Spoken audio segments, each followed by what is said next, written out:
Good morning! Welcome back sa kusina ni Pai. So, for today, luto tayo ng pinakbet. Pinakbet is a Filipino dish made of pork and vegetables. So, gulay tayo ngayon para makulay ang ating buhay. So, may bawang dito, may sibuyas, may long bean, may okra. Ito yung sibuyas at saka yung bawang na chop-chop na.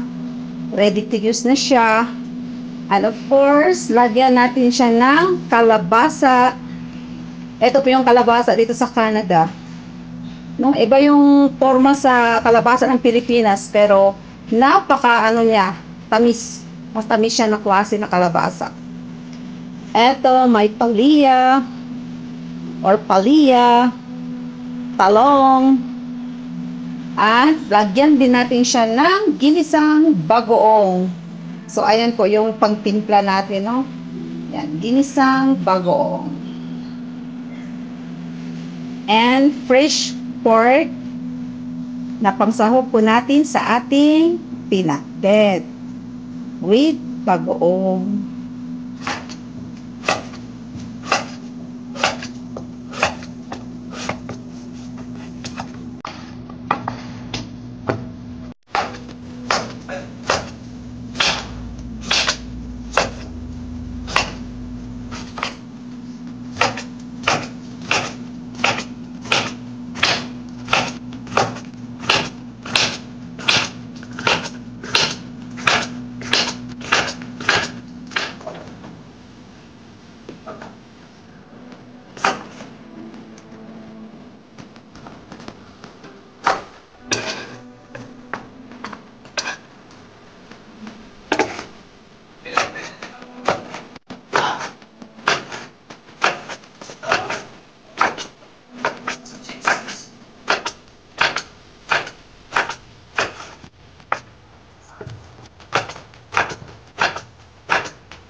A few minutes later. Ready na siya igisa para sa ating pinakbet, pork, and veggie or vegetables.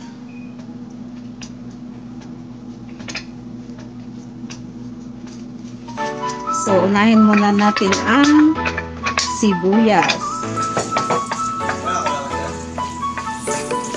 para mauna siyang maluto, para hindi masunog yung bawang natin. Madali lang kasi masunog yung bawang pag yun ang inuna natin.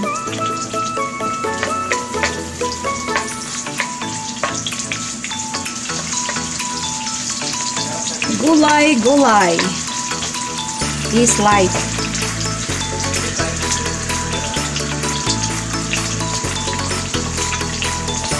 Sunog na yung bawang o ahos. Ahos sa amin, sa Bisaya.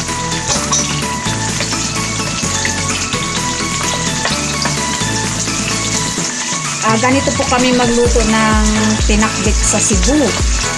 So, shout out sa family namin sa Cebu City, Philippines. Friends and relatives. No, shout out sa lahat around the globe. So, luto na naman ngayon ang natin, ang gagawin.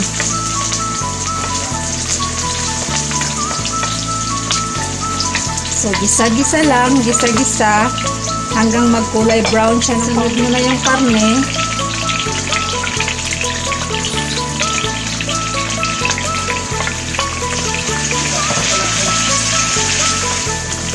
Nag-brown na yung karne, so isunod na natin yung kalabasa. Kasi ito yung matigas. Pag halu-haluin ng maigi,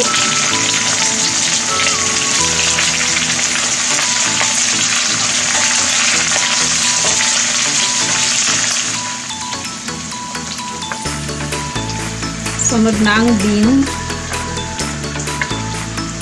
Palya, pag halu-haluin na lahat para slow fire.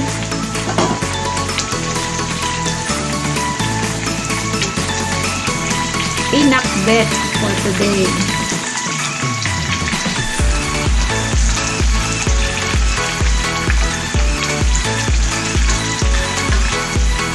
Talong.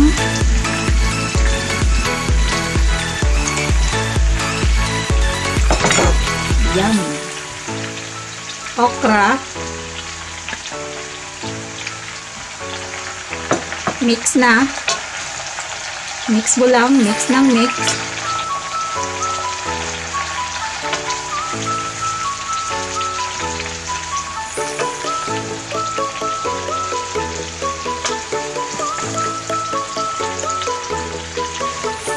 Muna na siyang takpan. Pwede mo na siyang takpan. Slow fire mo lang, tapos timplahan. So, may ulam na tayo na pinakbet. Ready na siyang timplahan. Ayan, bagoong. Ginisang bagoong.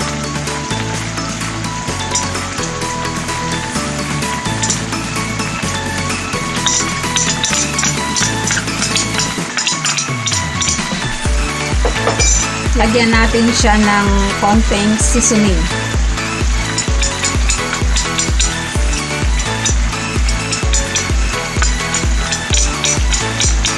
Pag halo-haluin. Wow! Pinakbet.